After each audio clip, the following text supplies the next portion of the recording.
사도신경 하심으로 신앙 고백하겠습니다. 전능하사 천지를 만드신 하나님 아버지를 내가 믿사오며 그 외아들 우리 주 예수 그리스도를 믿사오니 이는 성령으로 잉태하사 동정녀 마리아에게 나시고 본디오 빌라도에게 고난을 받으사 십자가에 못 박혀 죽으시고 장사한 지 사흘 만에 죽은 자 가운데서 다시 살아나시며 하늘에 오르사 전능하신 하나님 우편에 앉아 계시다가 저리로서 산자와 죽은 자를 심판하러 오시리라. 성령을 믿사오며 거룩한 공예와 성도가 서로 교통하는 것과 죄를 사하여 주시는 것과 몸이 다시 사는 것과 영원히 사는 것을 믿사옵나이다. 아멘.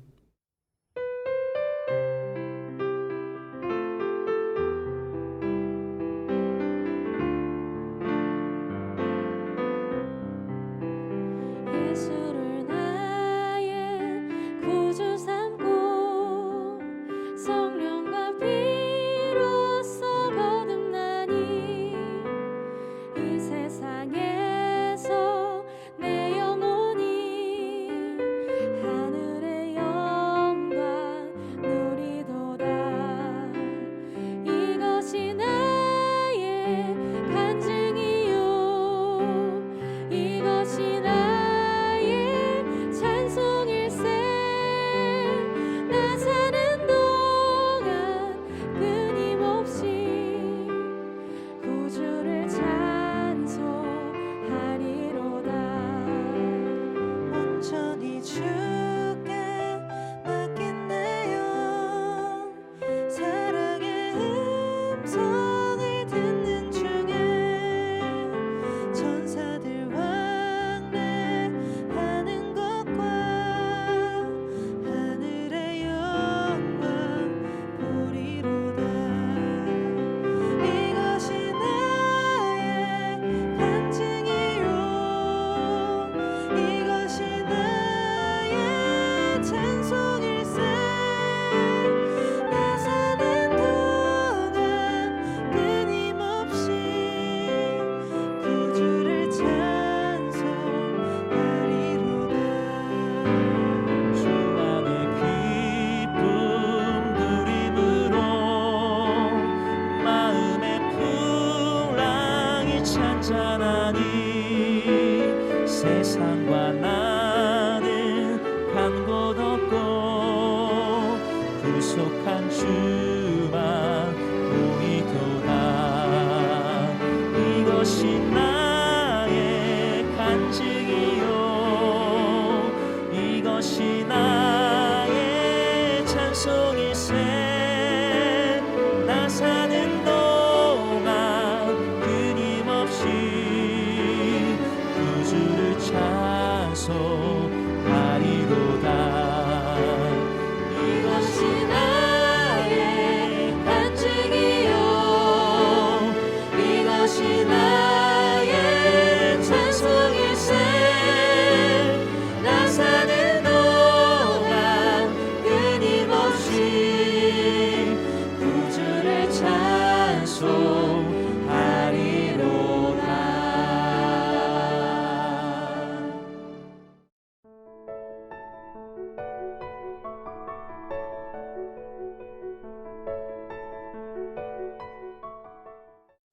이에 예수께서 다시 속으로 비통히 여기시며 무덤에 가시니 무덤이 굴이라 돌로 막았거늘 예수께서 이르시되 돌을 옮겨 놓으라 하시니 그 죽은 자의 누이 마르다가 이르되 주여 죽은 지가 나흘이 되었음에 벌써 냄새가 나나이다. 예수께서 이르시되 내 말이 내가 믿으면 하나님의 영광을 보리라 하지 아니하였느냐 하시니 돌을 옮겨 놓으니 예수께서 눈을 들어 우러러 보시고 이르시되 아버지여 내 말을 들으신 것을 감사하나이다. 항상 내 말을 들으시는 줄을 내가 알았나이다. 그러나 이 말씀 하옵는 것은 둘러선 무리를 위함이니 곧 아버지께서 나를 보내신 것을 그들로 믿게 하려 함이니이다. 이 말씀을 하시고 큰 소리로 나사로야 나오라 부르시니 죽은 자가 수족을 배로 동인 채로 나오는데 그 얼굴은 수건에 쌓였더라. 예수께서 이르시되 풀어놓아 다니게 하라 하시니라. 마리아에게 와서 예수께서 하신 일을 본 많은 유대인이 그를 믿었으나 그 중에 어떤 자는 바리새인들에게 가서 예수께서 하신 일을 알리니라. 성도 여러분, 좋은 아침입니다. 오늘도 주님 안에서 은혜와 평강이 가득히 넘치기를 축복합니다. 오늘은 매일 성경 본문 요한복음 11장 38절에서 46절까지의 말씀으로 죽음을 죽이시다 라는 제목으로 하나님 말씀 함께 묵상하겠습니다. 오늘 본문에는 예수님께서 나사로를 다시 살리시는 내용이 나와 있습니다. 어제 본문의 끝이 요한복음 11장 36절 37절인데요. 거기에서 사람들의 반응을 들으신 예수님께서 38절에 보면은 다시 속으로 비통해 하시는 모습이 나옵니다. 어제 33절에도 예수님께서 비통해 하셨는데요. 예수님께서 매우 이제 분노하셨는데 분노하시고 슬퍼하셨는데 그 원인을 그 분노의 대상은 이제 고통과 죽음에 대한 분노였다. 죽음의 배후에 있는 사망의 권세에 대한 분노였음을 우리가 알아봤습니다. 근데 오늘 이제 38절의 이 분노는요. 거기에 대해서 사람들의 불신과 어리석음에 대한 분노입니다. 37절에 사람들이 뭐라 했는지 보겠습니다. 37절입니다. 그중 어떤 이는 말하되 맹인의 눈을 뜨게 한 이 사람이 그 사람은 죽지 않게 할 수 없었더냐 하더라. 이제 곧 나사로를 다시 살리셔서 어둠에 대한 승리의 표적을 행할 것인데도 어떤 사람들은 마치 나사로의 죽음을 예수님 탓으로 돌리는 듯한 조롱 섞인 표현으로 예수님의 능력을 불신하고 있습니다. 그것에 대한 예수님의 분노가 더해진 거라 할 수 있습니다. 예수님은 비통히 여기시면서 무덤에 가십니다. 여기 무덤으로 나사로의 무덤으로 가신 것은 단지 유대인들의 기대대로 나사로의 죽음을 슬퍼하기 위해서 가신 것이 아니라 사망의 권세와 싸우기 위해서 가신 것입니다. 그래서 예수님의 여기 모습은 마치 전투를 앞두고 전의를 불태우는 군사의 모습과 같습니다. 그런데 나사로의 무덤은 굴이었는데요. 그 굴을 큰 돌로 막아 놓았습니다. 당시에는 그 죽은 시신을 굴 같은 곳에 넣어두고 살이 썩게 한 후에 1년 후에 그 뼈를 수습해서 유골함에 넣어 보관했습니다. 바로 죽은 자와 산 자를 구분하는 죽음의 큰 상징이 바로 이 큰 돌인 것이죠. 하지만 예수님 안에서 죽음은 더 이상 장애물이 아닙니다. 예수님께서는 나사로를 살리시는 기적을 위해서 사람들에게 돌을 옮겨 놓으라 라고 말씀을 하십니다. 그런데 이번에는 앞서 멋진 고백을 했던 마르다가 대신에 장애물이 되어 버립니다. 자, 39절입니다.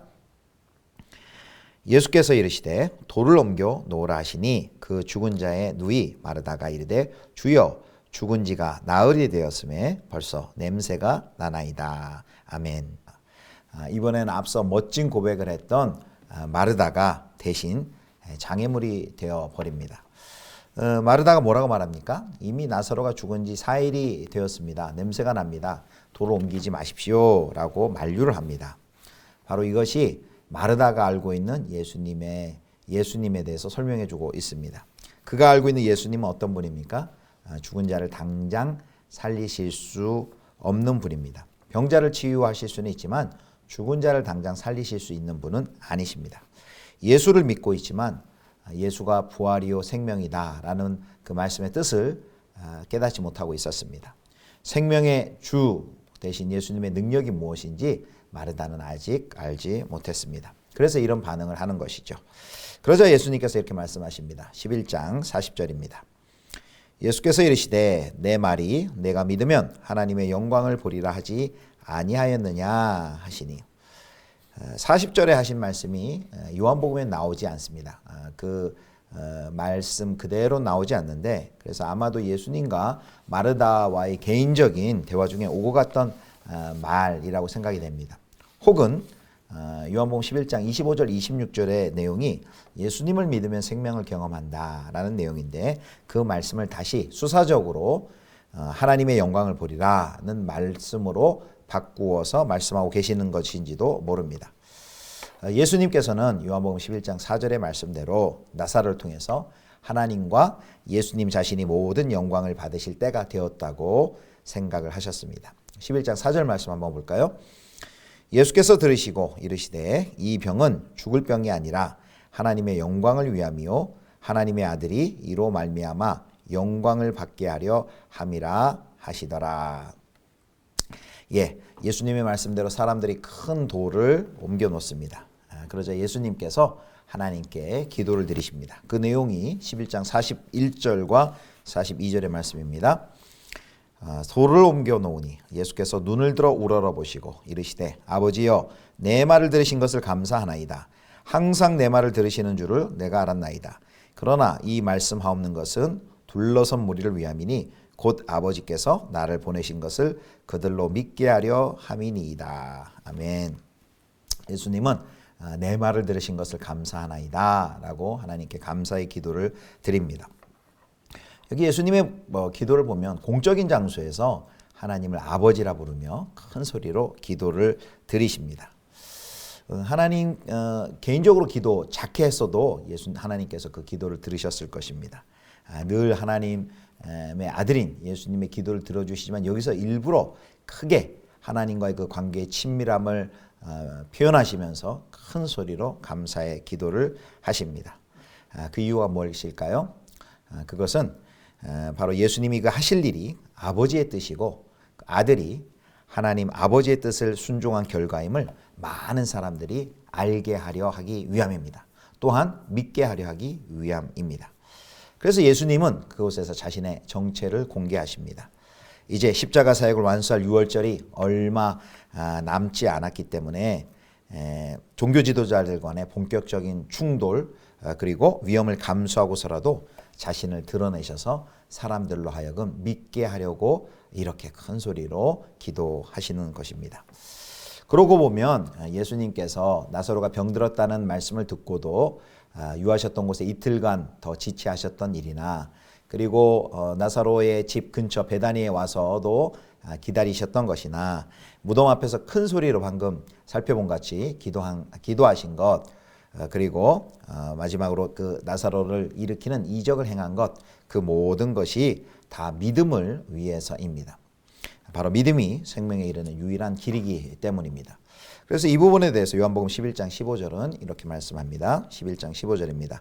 내가 거기 있지 아니한 것을 너희를 위하여 기뻐하노니 이는 너희로 믿게 하려 함이라. 그러나 그에게로 가자 하시니. 예수님께 중요한 것은 단지 나사로를 살리시는 것이 아니었습니다. 나사로는 당장 살아난다 하더라도 또 늙으면 또 죽을 것입니다. 그래서 나사로는 부활이 아니라 소생이죠. 그러므로 나사로가 다시 살아난 이 표적을 통해서 예수님께서 원하시는 것은 무엇입니까? 나사로와 또 나사로의 누이들 마리아 마르다가 더욱더 믿음이 온전해져서 계속해서 예수님과 하나님을 깊이 알아가고 그분을 더욱 신뢰하고 그분과의 사랑의 교제 속에서 영생의 풍성함을 누리는 것이 바로 예수님이 원하시는 것이었습니다. 또 예수님을 알지 못하던 자들이 그 기적을 통해 그 기적을 봄으로써 예수님을 영접해 영원히 죽지 않은 영원한 생명을 누리게 하는 것이 예수님의 목표였죠. 사랑하는 성도 여러분, 이렇게 주님께서 우리의 삶 속에서 더 큰 믿음을 주시기 위하여 일하고 계심을 믿으시기를 축원합니다. 자, 이제 나사로를 살리시는 장면인데요. 드디어 예수님은 무덤에 있는 나사로를 큰 소리로 부릅니다. 어떻게 부릅니까? 11장 43절입니다. 43절. 이 말씀을 하시고 큰 소리로 나사로야 나오라 부르시니 나사로야 나오라 하고 부르십니다. 무덤을 가로막고 있는 큰 돌처럼 우리를 절망스럽게 할 눈에 보이지 않는 돌이 분명히 우리 인생들 가운데 많이 가로막혀 있습니다. 그리고 그 많은 가로막힌 장애물들의 그 마지막 가장 큰 장애물은 무엇일까요? 그것은 누구에게나 죽음이라고 할 수 있습니다. 인생은 죽음으로 끝나고 모두가 거기 묻히고 썩을 것입니다. 인간의 가진 모든 두려움의 그 끝에 뿌리에 가보면 그것은 죽음과 있습니다. 그러나 주님께서는 그 죽음을 향해 명령하십니다. 나사로야 나오라. 바로 예수 그리스도 안에 예수 그리스도를 믿는 사람에게는 죽음이 끝이 아님을 이렇게 보여주십니다. 나사로야 나오라 라고 외치시는 그 예수님의 모습은 공간복음에 나와 있는 여러 모습과 비슷합니다. 지금 바람과 물결을 꾸짖으셨던 그 음성과 비슷하고요. 또 귀신을 책망에 쫓아내셨던 그 위엄과 비슷합니다.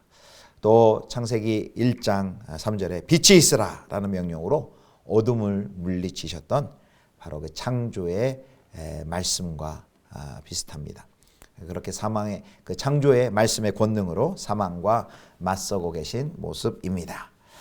예수님의 능력의 선포에 이제 놀라운 일이 벌어지죠. 일어납니다. 44절입니다. 죽은 자가 수족을 배로 동인 채로 나오는데 그 얼굴은 수건에 쌓였더라. 예수께서 이르시되 풀어놓아 다니게 하라 하시니라. 나사로가 수의를 싸맨 채 무덤 밖으로 걸어 나옵니다. 많은 사람들이 얼마나 놀래서 막 나자빠졌을까요? 그때 예수님은 풀어놓아 다니게 하라 라고 말씀하십니다. 나사로로 하여금 죽음의 속박에서 놓여 생명의 자유를 누리게 하십니다. 그는 어둠에서 놓여 빛을 보게 되었습니다. 갇힌 데서 나와 해방의 몸이 되었습니다. 이를 지켜본 많은 사람들이 유대 사람들이 예수님을 믿게 되었지만 또 몇몇 사람들은 바리새인들에게 가서 이 일을 고발하는 것으로 오늘 본문의 내용이 끝이 납니다. 정리하겠습니다. 사랑하는 성도 여러분, 예수님께서는 자기 백성을 죄와 그 죄로 인한 비참함, 죽음, 심판, 지옥의 형벌에서 구원하여 영원한 생명을 주시기 위해서 이 땅에 오셨습니다. 그리고 나사로야 나오라. 바로 이 나사로 소생 사건을 통해 나사로의 소생 사건은 죽음을 향한 하나님의 주권을 보여줍니다. 죽음을 죽이실 수 있는 권세가 하나님께 있음을 오늘 나사로의 소생하는 사건은 우리에게 보여주고 있습니다. 그리고 이 사건은 예수님을 믿는 그리스도인들, 예수님을 믿는 사람들은 그 죽음이 끝이 아님을 우리에게 보여주고 있습니다. 그리고 더 궁극적인 승리를 우리에게 알려주는 서막의 사건이지요. 그래서 이 나사로가 다시 살아난 사건은 예수님의 부활을 미리 보여주는 리허설과 같습니다. 그리고 또한 마지막 날에 그를 믿는 모든 자들에게 주시는 부활의 약속을 우리에게 서막과 같이 보여주고 있습니다. 사랑하는 성도 여러분, 바로 우린 이런 소망을 가진 사람들입니다. 죽음이 끝이 아니고 우리에게도 부활의 소망이 있음을 오늘 나사로의 소생 사건을 통해서 예수님께서 우리에게 보여주십니다. 이 부활의 소망을 붙들고 그리고 믿음으로 승리하시는 저와 여러분 되실 수 있기를 주님의 이름으로 축원합니다. 기도하겠습니다. 하나님 아버지, 주님께서 우리의 죄와 그 결과인 죽음에 대해 슬퍼하시고 또 분노하시고 아파하시듯 우리도 죄에 대해서 동일한 마음 슬퍼하고 분노하고 아파할 수 있게 하여 주시옵소서. 주님, 죽음이 끝이 아님을 기억하고 부활의 소망을 가지고 담대히 믿음의 길을 걸어갈 수 있게 하여 주시옵소서. 우리 구주 예수 그리스도의 이름으로 기도드립니다. 아멘. 주님 가르쳐 주신 기도하겠습니다. 하늘에 계신 우리 아버지여, 이름이 거룩히 여김을 받으시오며 나라의 임하옵시며 뜻이 하늘에서 이룬 것 같이 땅에서도 이루어지이다. 오늘날 우리에게 일용할 양식을 주옵시고 우리가 우리에게 죄 지은 자를 사하여 준 것 같이 우리 죄를 사하여 주옵시고 우리를 시험에 들게 하지 마옵시고 다만 악에서 구하옵소서. 대개 나라와 권세와 영광이 아버지께 영원히 있사옵나이다. 아멘.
주